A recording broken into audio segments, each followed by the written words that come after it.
Assalamualaikum warahmatullahi wabarakatuh. Nama saya Abiyasa Sastrowijoyo. Di sini saya akan mempresentasikan jawaban saya dari tugas yang sudah diberikan di Google Classroom. Soal yang pertama, bagaimana mitos malin kundang dapat dijadikan refleksi sosial dalam konteks hubungan antar generasi di masyarakat Indonesia?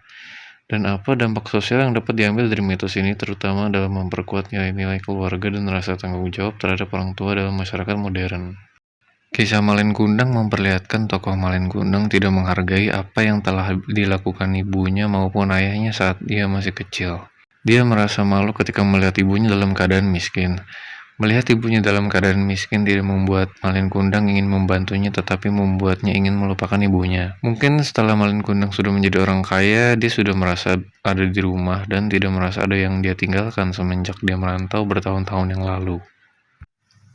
Kedurhakaan ini sebenarnya juga terjadi di dunia nyata. Orang-orang merantau dari desa ke kota besar, kemudian melupakan orang tuanya karena sudah merasa nyaman hidup di kota. Mereka merasa sudah tidak ada urusan lagi dengan orang tua mereka semenjak mereka meninggalkan kampung mereka. Dampak sosial yang dapat diambil dari mitos ini adalah pentingnya menghargai orang tua kita karena semua yang kita miliki adalah pemberian dari Tuhan, termasuk kehidupan dan kemakmuran. Jadi kita harus menghargai kasih sayang yang telah diberikan kepada kita. Soal yang kedua yaitu apa peran mitos Danau Toba dalam membentuk pandangan hidup masyarakat Batak terhadap keluarga, kesetiaan, dan konsekuensi dari pelanggaran. Dan apa makna yang dapat diambil dari mitos ini dalam konteks sosial masyarakat Batak dan Indonesia secara lebih luas. Legenda Danau Toba mengajarkan masyarakat Batak untuk terus memegang janji yang telah disepakati. Karena terkadang orang-orang melanggar sebuah janji karena mereka tidak mampu membayangkan konsekuensi dari pelanggaran yang akan mereka lakukan. Dan itu digambarkan di ujung kisah legenda Danau Toba ketika semburan air yang sangat deras muncul secara misterius setelah Toba melanggar janjinya kepada putri. Itu merupakan konsekuensi yang absurd dari melanggar sebuah janji yang sederhana. Makna yang dapat diambil dari mitos ini adalah pentingnya menjaga janji, kesabaran, kejujuran, dan pentingnya tanggung jawab orang tua dalam mendidik anaknya.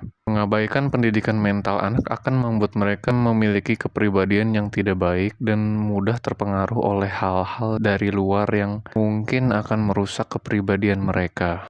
Soal yang ketiga adalah bagaimana mitos Gunung Merapi mencerminkan pemahaman masyarakat Jawa tentang bencana alam dan konsep keseimbangan alam. Dan apa peran mitos ini dalam membentuk pola pikir masyarakat terhadap bencana dan bagaimana cara masyarakat menghadapinya secara sosial dan kultural. Salah satu mitos-mitos yang terkenal tentang Gunung Merapi adalah Gunung Merapi merupakan penyeimbang Pulau Jawa. Jika tidak ada Gunung Merapi, maka Pulau Jawa akan menjadi miring dan sebagiannya akan tenggelam. Kemudian Gunung Merapi adalah tempat sebuah kerajaan gaib berada. Gunung Merapi diyakini telah disinggahi makhluk-makhluk gaib yang memiliki kekuatan yang berpengaruh dalam kehidupan manusia di sekitarnya. Mitos-mitos ini mencerminkan bahwa masyarakat mungkin mengkeramatkan daerah Gunung Merapi karena mengaitkan letusan Gunung Merapi dengan hal gaib dan lain sebagainya. Peran mitos-mitos ini dalam membentuk pola pikir masyarakat tentang bencana alam adalah sebagai pengingat masyarakat tentang leluhur yang harus dihormati dan sebagai pengingat untuk waspada terhadap sesuatu yang tidak bisa diprediksi, yaitu hal-hal yang tersembunyi di dalam alam serta bencana alam yang bisa terjadi kapanpun. Sekian dari jawaban saya dari soal yang sudah diberikan dan mohon maaf jika ada kekurangan. Wassalamualaikum warahmatullahi wabarakatuh.